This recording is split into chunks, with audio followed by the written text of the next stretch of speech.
Okay, here's a short one on how I solder some copper stuff. I'm doing this video because there are a lot of people out there who say that these small nozzles for this map gas set are pretty much useless, and they are not. They work, and in this video I want to show you how I set it up so these small needles burn properly and you can solder fine stuff with it.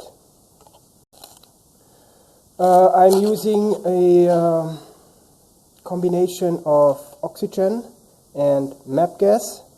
What's very difficult here is there are no gauges and no flow meters on this thing. That's why it is so lightweight and portable, but it makes it very difficult to set up so that especially these small needle burners do their job. So let me show you how I do it. Most of the time I start with the oxygen, because this is a critical part. If you give the burner too much oxygen, it will simply blow out the flame and it will not work. So what I'm doing here is I'm turning on the oxygen.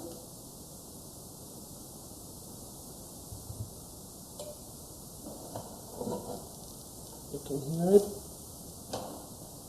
Now I'm reducing the oxygen pressure just by feel.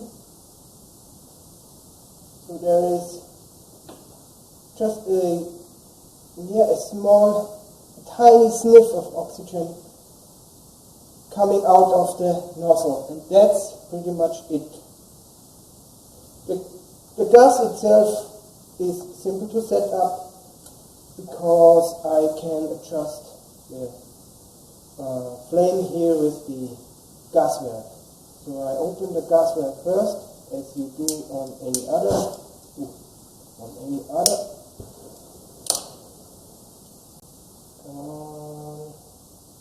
I hope you can see this.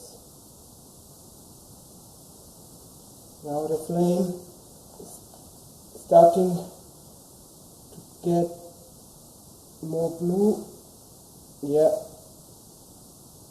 this is what the flame should look like. It's pretty much a neutral flame now, so there is no excess of gas or excess of oxygen. And that's how I set up these burners. Now let's solder.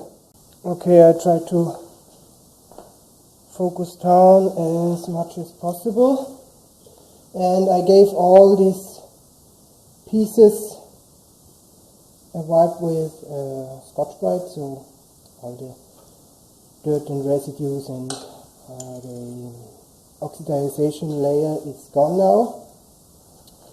By the way, these are rivets, and I want to solder them into a piece of copper sheet metal. I'm doing this with electronic solder, lead-based solder, and I'm using some flux. First of all, I need to heat up everything firmly. The most important thing, the solder will go where the most heat is. So if I would heat up the rivet more than the plate itself, the solder will go more to the rivet. Let's try. Yeah, it's working. Not that easy with the camera in the way, but that's pretty much it. As you see, it don't take much of heat to do this.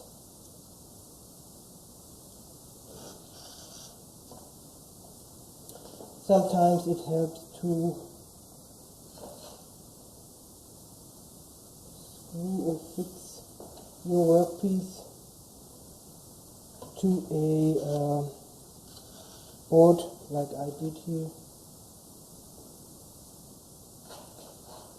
so nothing moves. I hope I stay in shot.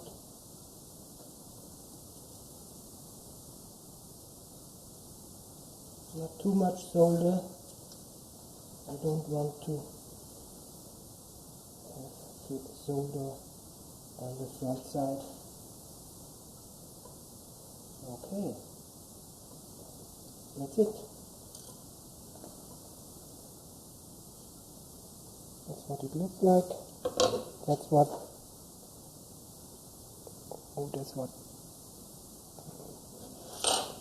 that's what the flame looks like. So it's absolutely possible and absolutely manageable to adjust the flame like this with the small needle burner. So once you get used to it, it's easy, yeah. Okay. Now let's see. Now let's see how I did.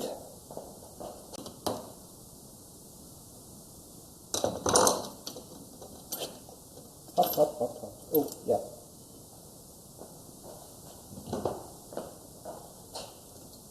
Yeah.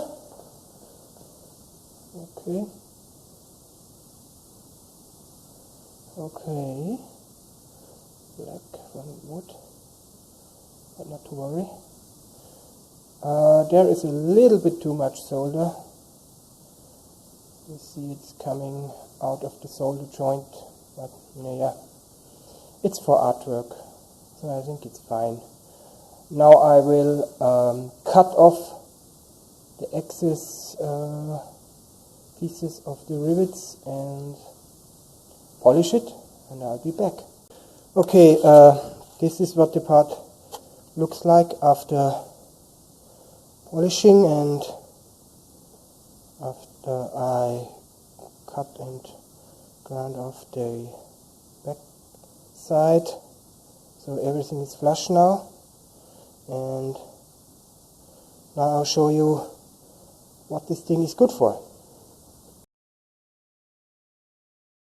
It should come here because I want to have the same optics like this one here, this one here, so it gets 2 or 3 coats of clear lacquer, so it does not oxidize, and then it will get glued onto this chainsaw pulley. Okay, still a long way to go, but yeah, it's coming together. So this was my quick video on how I use these small burners, and this goes out to all the idiots out there who want to tell me that these burners don't work.